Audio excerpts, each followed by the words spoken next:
नमस्कार, आप देख रहे हैं गुड न्यूज टुडे। आपके साथ मैं हूं नवजोत रंधावा। अच्छी और सच्ची खबरों की शुरुआत हम सबसे पहले युद्धाभ्यास 2024 के साथ करेंगे। विशाखापट्टनम में चल रहे नौसेना के इस युद्धाभ्यास का समापन हो गया है।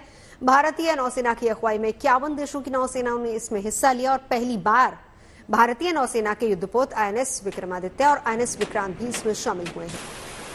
9 दिनों तक चले इस युद्धाभ्यास के अंतिम चरण यानी कि सी फेज में जहाजों, पनडुब्बियों, फाइटर जेट्स और हेलीकॉप्टर ने अपने पराक्रम का प्रदर्शन किया।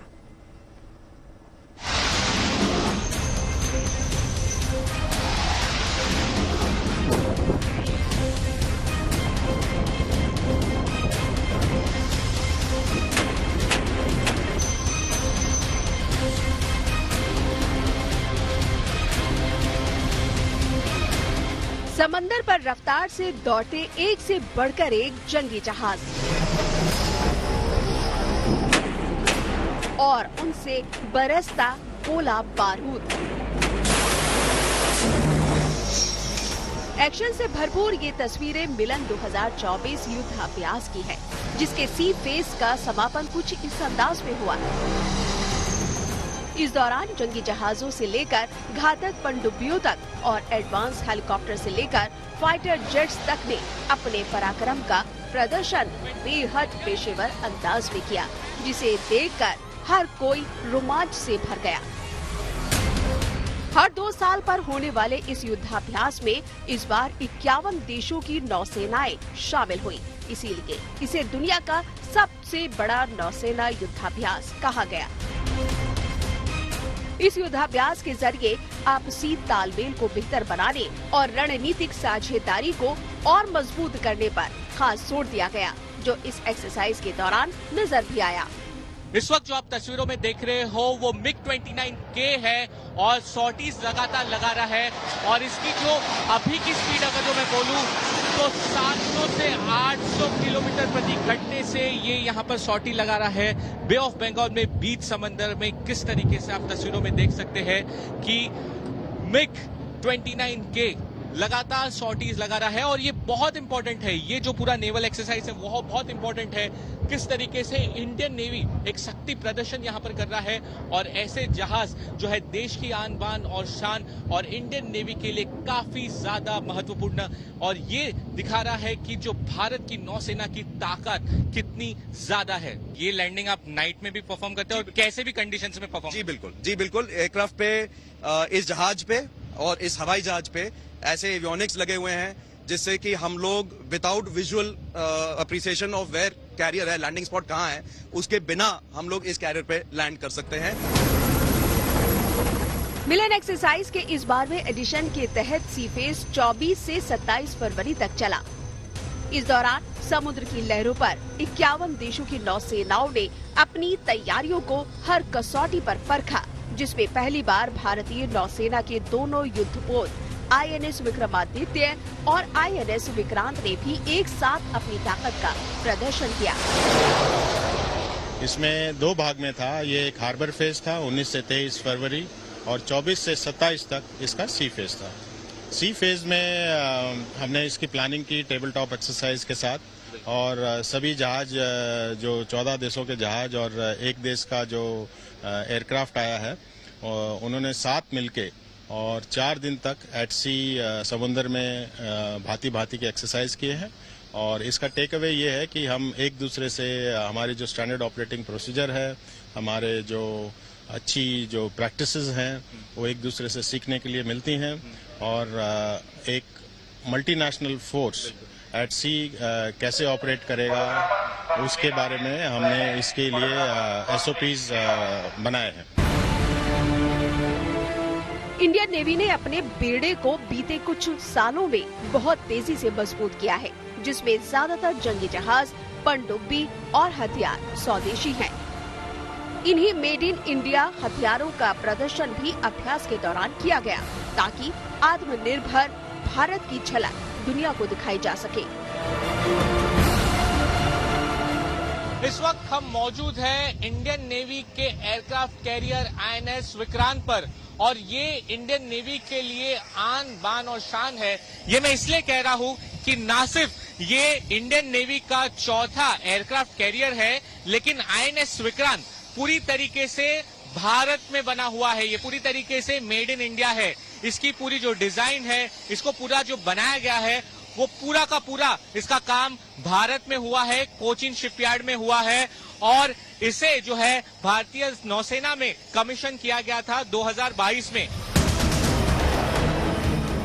हिंदुस्तान की अगुवाई में युद्धाभ्यास के लिए 51 देशों की भागीदारी ये बताती है कि गहरे समुद्र में सुरक्षा बढ़ाने के लिए मिलन एक अच्छा मंच साबित हुआ।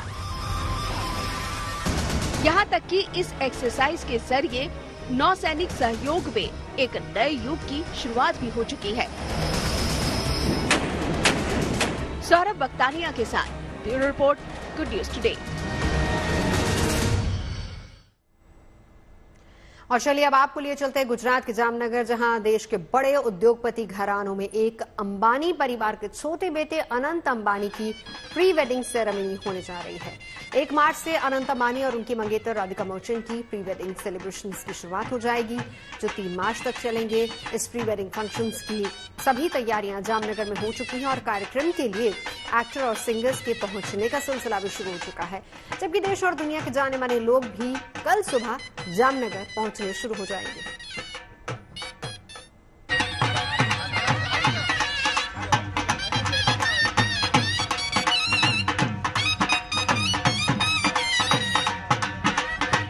बस चंद घंटों का इंतजार और जामनगर में शुरू हो जाएगी देश की सबसे चर्चित प्री वेडिंग सेरेमनी।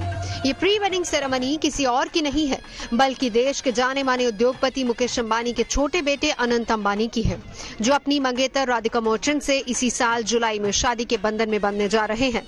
लेकिन परिणय सूत्र में बंधने से पहले अनंत और राधिका का प्री वेडिंग सेलिब्रेशन 1 से 3 मार्च तक जामनगर में होने जा रहा है, जिसकी सभी तैयारियां पूरी कर ली गई हैं। जामनगर में प्री वेडिंग सेरेमनी करने के पीछे 2 बेहद खास वजह बताई जा रही हैं। पहली ये कि अंबानी परिवार का जामनगर से पुश्तैनी रिश्ता है, क्योंकि यहीं अनंत अंबानी की दादी का जन्म हुआ था और यहीं उनके दादा धीरूभाई अंबानी और पिता मुकेश अंबानी ने जामनगर से ही अपने बिजनेस की शुरुआत की थी। इस वजह से उनका जामनगर से विशेष लगाव है। जबकि दूसरी वजह खुद अनंत अंबानी ने बताई। अनंत के मुताबिक प्रधानमंत्री मोदी ने हाल ही में वेड इन इंडिया यानी कि भारत में शादी करने की अपील की थी, जिससे अनंत काफी प्रभावित हुए और इसी वजह से उन्होंने देश में ही शादी करने का फैसला किया। अभी पीएम ने बोला वेड इन इंडिया, तो आप तो शादी भी यहीं पे, पीएम ने जो बोला कि वेड इन इंडिया, कोई हम तो उनसे प्रेरणा लेते हैं। हाँ। तो मेरी दादी का जन्मभूमि जामनगर है, मेरे पापा और दादा का कर्म भूमि जामनगर है। मैं यहाँ पला हूँ और मैं यहाँ बड़ा हुआ हूँ, तो ये तो हमारे सौभाग्य की बात है कि हम ये करें। और प्रधानमंत्री साहब ने अगर बोला कि शादी आप जितना भी हो सके उतना वेड इन इंडिया करिए, उससे बड़ा क्या चीज, खुशी की बात है हम हमारे देश में शादी करें। इस प्री वेडिंग सेलिब्रेशन से पहले ही जामनगर में उत्सव जैसा माहौल है, जबकि मेन इवेंट की शुरुआत सुबह से होगी, जिसके लिए मेहमानों के पहुंचने का सिलसिला शुरू हो चुका है। अभिषेक सर, मानुषी आगे आइए, मानुषी मैम। खास बात यह है कि इस गेस्ट लिस्ट में देश और दुनिया के बड़े बड़े लोग शामिल हैं, जिनमें फिल्मी कलाकार, बिजनेसमैन, राजनीतिक हस्तियां और खेल जगत से जुड़े लोग भी शामिल हैं।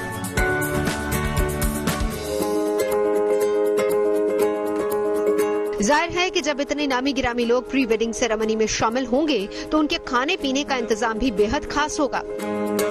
जानकारी के मुताबिक मेहमानों का खाना तैयार करने के लिए 20 महिला शेफ सहित कुल 65 शेफ्स का ग्रुप जामनगर पहुंच चुका है।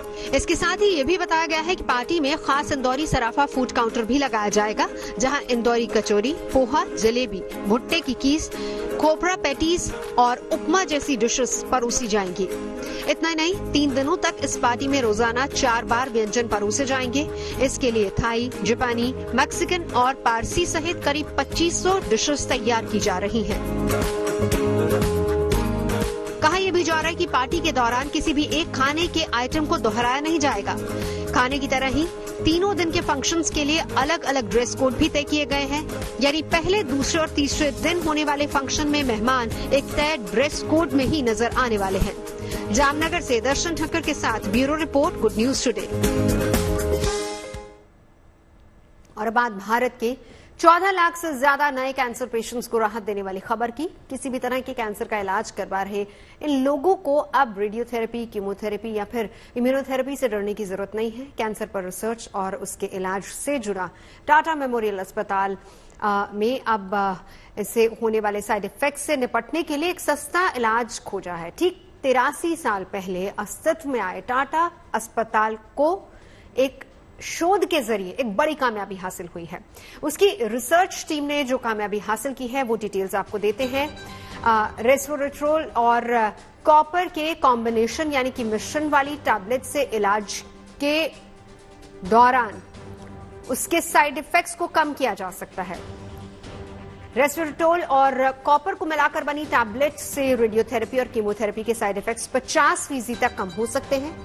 टाटा अस्पताल का दावा है कि इस दवा को लेने से कैंसर मरीजों के लिए रेडियोथेरेपी और कीमोथेरेपी की प्रक्रिया आसान हो जाएगी। यानी रेडियोथेरेपी या फिर कीमोथेरेपी की वजह से बाल झड़ने की समस्या इसमें कम हो सकती है। कीमो ड्रग्स की वजह से कैंसर रोगियों को कीमोथेरेपी के दौरान या फिर बाद में गंजेपन की शिकायत कम हो सकती है। पहले की तुलना में कैंसर पेशेंट्स अब कीमोथेरेपी या फिर रेडियोथेरेपी के दौरान कम थकावट भी महसूस करेंगे। कीमोथेरेपी या फिर रेडियोथेरेपी लेने के बाद ऐसा भी देखा जाता है कि मरीज को रह रहकर जी मचलना या फिर उल्टी आना जैसा महसूस होने लगता है। इसके अलावा कुछ मामलों में बुखार जैसे एहसास भी होता है।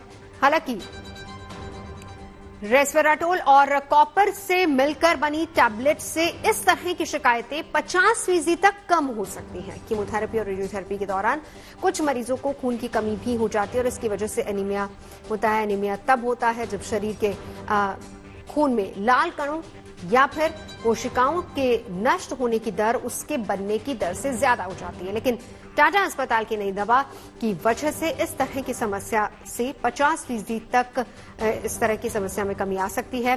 परंपरागत रूप से इस्तेमाल होने वाली कीमो ड्रग्स की डोज लेने की वजह से मरीजों को 1 या फिर 2 दिन तक कब्ज की समस्या भी रहती है।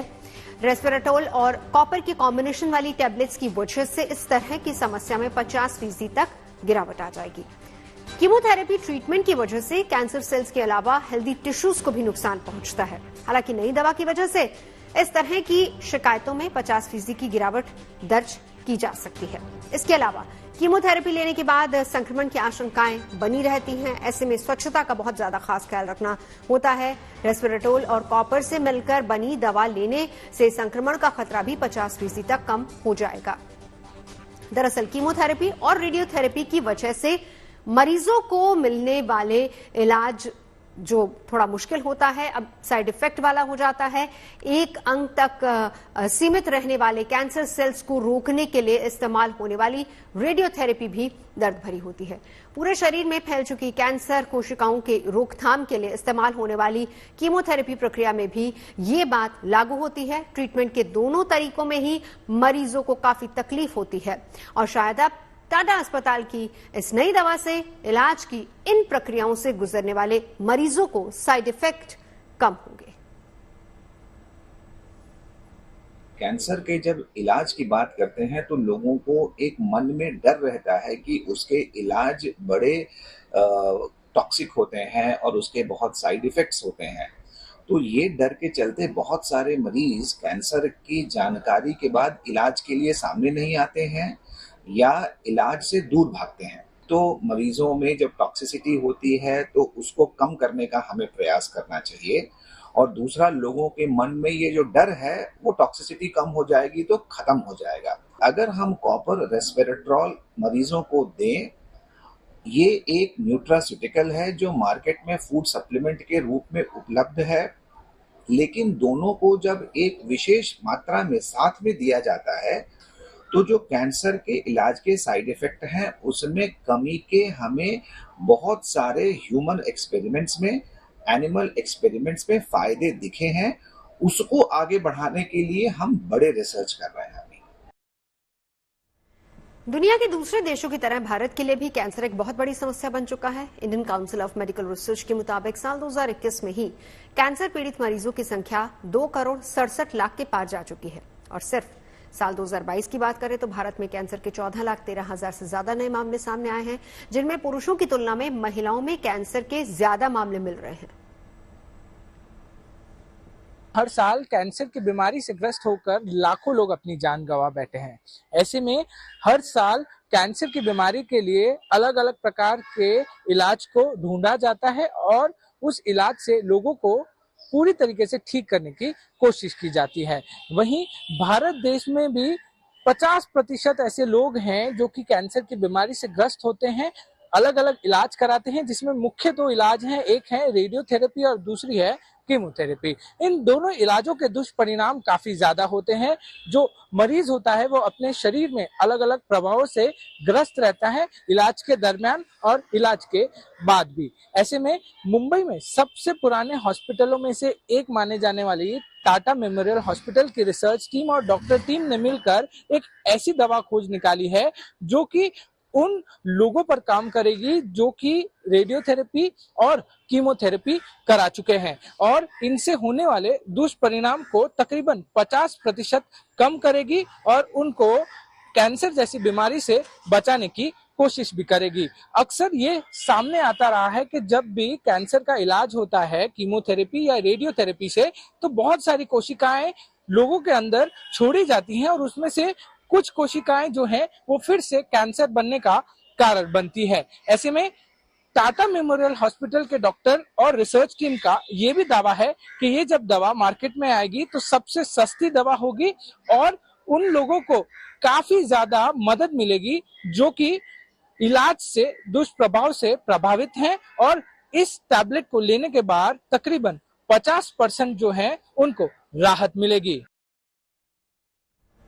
आगे बढ़ते हैं। देश के कई हिस्सों में इन दिनों बोर्ड परीक्षाएं चल रही हैं। ऐसे में अक्सर ये भी देखने को आता है कि बच्चे इसको लेकर बहुत हद तक तनाव में आ जाते हैं, दबाव लेते हैं, लेकिन इस दबाव की जरूरत होती नहीं है और इसी बात को अलग तरीके से समझने की कोशिश हो रही है।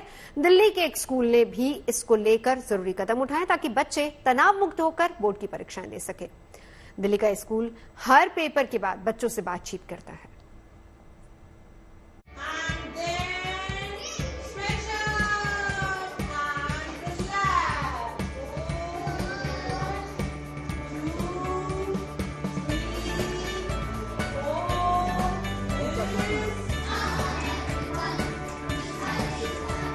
स्कूल में छोटे बच्चों का कुछ इस तरह से हौसला बढ़ाया जा रहा है।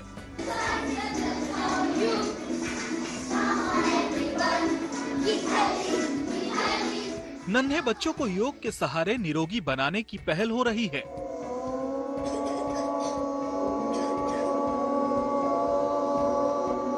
छोटे बच्चों के लिए खास तरीके अपनाए जा रहे हैं तो बड़े बच्चों का तनाव दूर करने के लिए इसी बाल भवन पब्लिक स्कूल में एक हेल्प डेस्क बनाई गई है, जहां बैठकर टीचर उन बच्चों को रोज फोन करते हैं जिनका या तो बोर्ड एग्जाम था या फिर एग्जाम होने वाला है। मैम, बिकॉज जैसे हिंदी के पेपर में भी it was lengthy paper but मैंने फिनिश कर लिया था, बट मैम एक पेपर में I wasn't able to complete my all questions and I felt कि मैं कर सकती थी बट मैं नहीं कर पाई। टाइम की प्रॉब्लम आई थी। इसके लिए बेटा नेक्स्ट एग्जाम में आपने क्या करना, अपने साथ में वॉच लेके जानी है। तो वॉच को थोड़ा सा अहेड आपको टाइम का भी आपको स्टार्टिंग से पेस रखना है ताकि एंड में आप मैनेज कर पाओ।